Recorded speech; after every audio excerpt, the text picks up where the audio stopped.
导出的音量大小，导进来一个大音量文件、小音量文件，选中以后，我们原曲预览。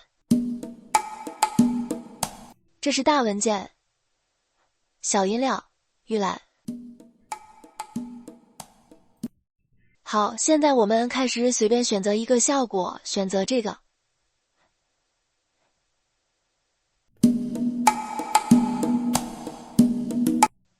然后大文件试听。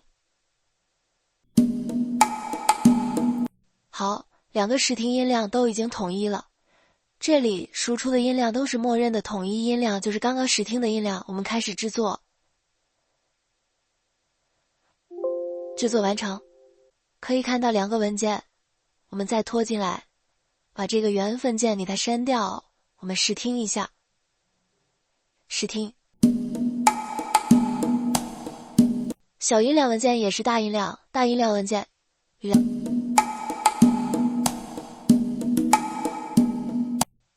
所以现在是小音乐和大音乐都统一了音量。叠加音效同样的道理，这里不再演示。